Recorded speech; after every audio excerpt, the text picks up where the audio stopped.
online pie store. Okay. So, number 2, pig or moo? Which is the pie and which is the guy? I'm gonna go with. Ooh. So I'm thinking Piggy Riddell as the guy. So that would make Moo the pie. Yeah, the pig named in the article was actually Don Manfredi. Oh, okay, yeah, that's fair enough. He's another pig, yeah. So Yeah. I worked it out wrong, but got it right somehow. Yeah, and moo is a British beefsteak and craft ale pie.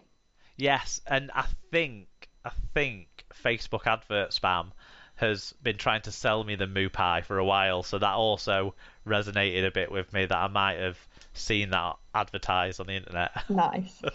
And to see whether you can get 3 out of 3 on your pies or guys, Fred or Kevin?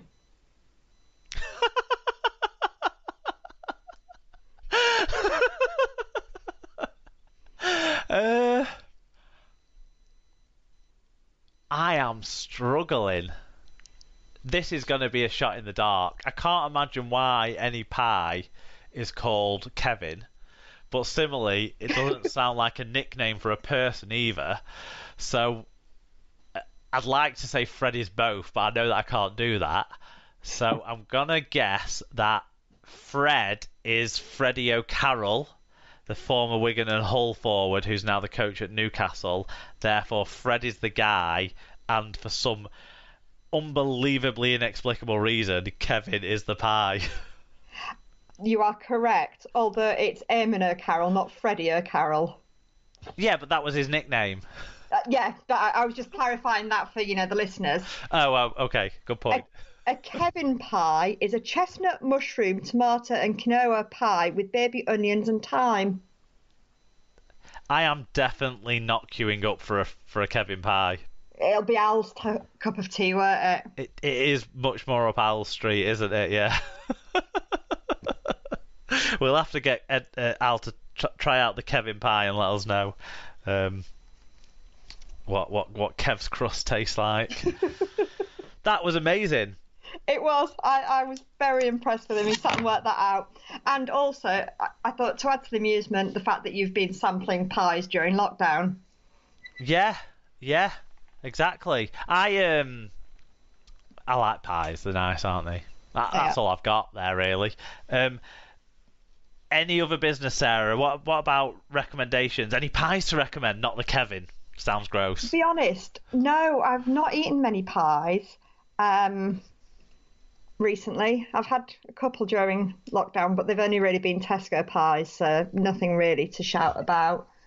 I've read a really good book recently. I was a beta reader for it, and it's called Crazy Season, and it's by a guy called Jim Odie, spelled O-D-Y, and it's a very cleverly written book to do with every 4 years, every 10 years, sorry, there's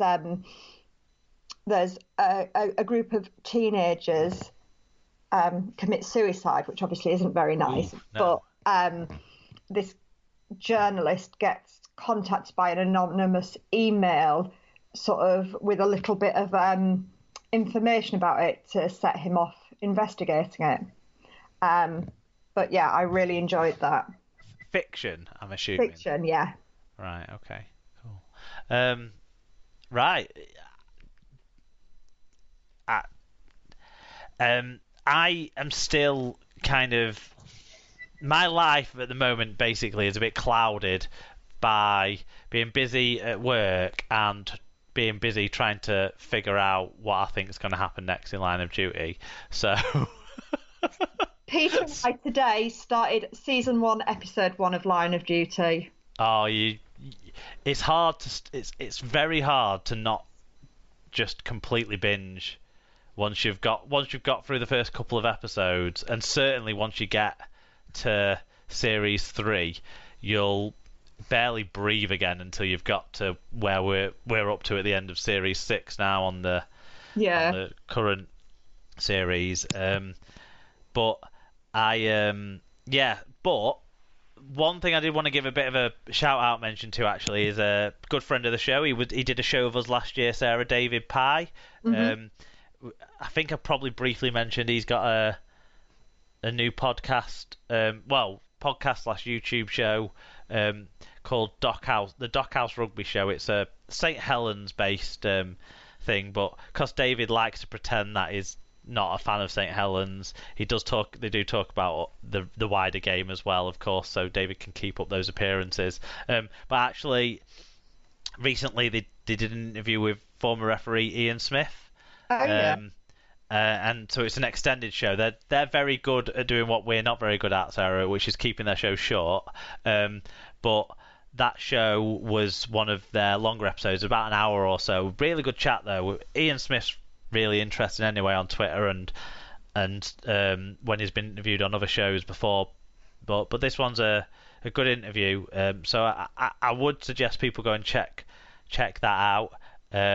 But make sure you spam the show by talking about how much of a biased Saints fan David is, because that'd make me laugh more than anything else, really.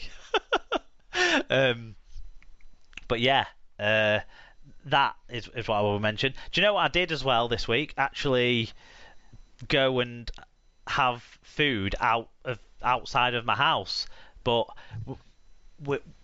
because we can do stuff now. We went to a pub and ate outside the pub with some friends, but it was at like 5 o'clock the booking was at, and we're still in April, aren't we? So we're still in spring. Yeah. So we're still at that point where if you order chips at 5 o'clock and you sat outside, they'll be cold by the time you get to the last few chips. So it's not necessarily a recommendation, but it was nice to have that feeling, a bit of normality, because it's so long since I've been to any of the places where we would go to, sort of thing. One thing I didn't realise is 2 of my cousins worked at this pub now, which I totally didn't know. What makes it worse, though, is obviously they were serving us, so they were wearing masks the whole time. So yeah. I was like, that looks a bit like my cousin, but I'm not sure. What makes it even more confusing is that the 2 cousins are twins. So I couldn't figure it out. I sent a message to my mum saying, which one of the twins works at the Queen's? And she replied saying, I think it's James. And then whilst I was getting that message, I saw the other one walk past as well, and I was like, oh no, they both work here. I don't see them enough to know which one's which very well anyway. Yeah, but they've got half the face obscured. Yeah, if I'm in the company for an afternoon, like once I've figured it out, I will then know for the rest of the day. Yeah. But seeing them for the first time, probably in 2 years, certainly only seeing them from the, bridge of the nose up. Yeah, it's not easy, is it? No, it wasn't. But it was nice. It was nice to see them. It was nice to be out and have some lukewarm by the end of the sitting chips. But yeah, all good stuff. Next week, it's Alan. We'll be recording on the Monday next week, and then people need to adjust their heads to realise that the week after we're going to have to record on the Tuesday, because it's when crowds can be back. So I'm so jealous of the sides that are able to have those home matches on Monday the 17th. Like you say, it's a bit... We're still waiting to hear if we're allowed to even play at the stadium. Yeah. It is, like you say, it is a bit daunting in one way, because it's been so long and there's been so much going on. You see the stats and the figures now, it does feel like we're in a better space. Even though it's still really sad to see people still getting ill, people still sadly dying.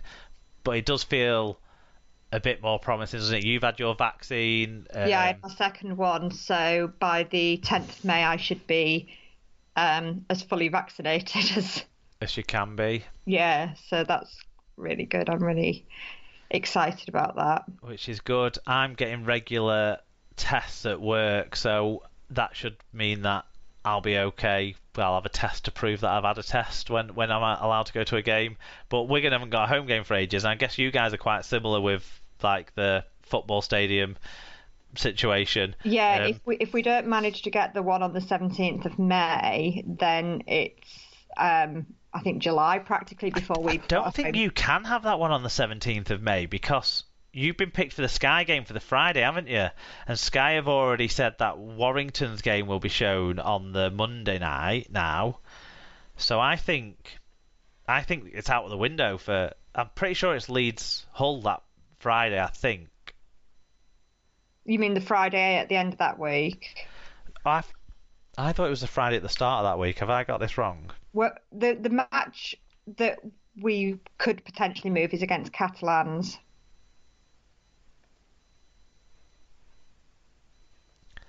Oh no, yeah, it's Leeds against Wakefield on Friday the 14th of May on Sky, and then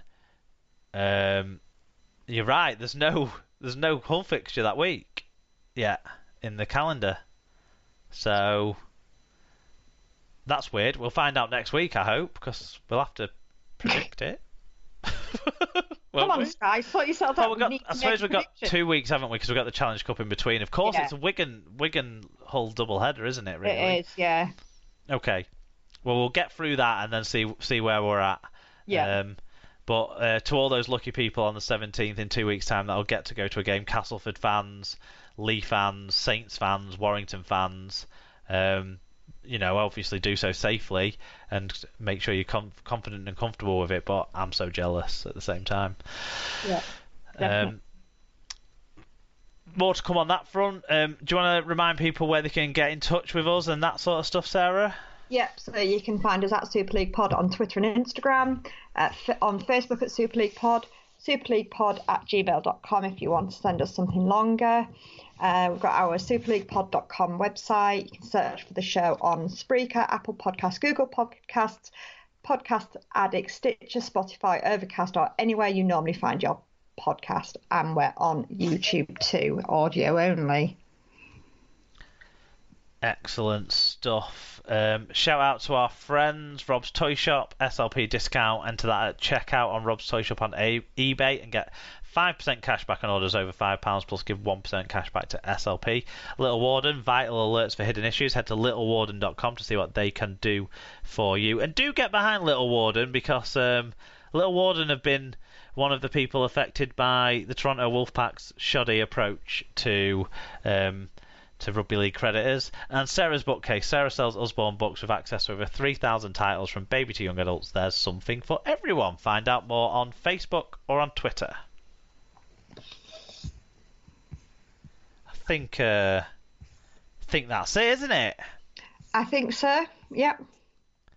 Great stuff. Thanks for joining us, Sarah. Thanks to everyone for their views on the last week in Rugby League, and we look forward to getting your views next week as we do it all again on your favourite Rugby League podcast, the Super League Pod.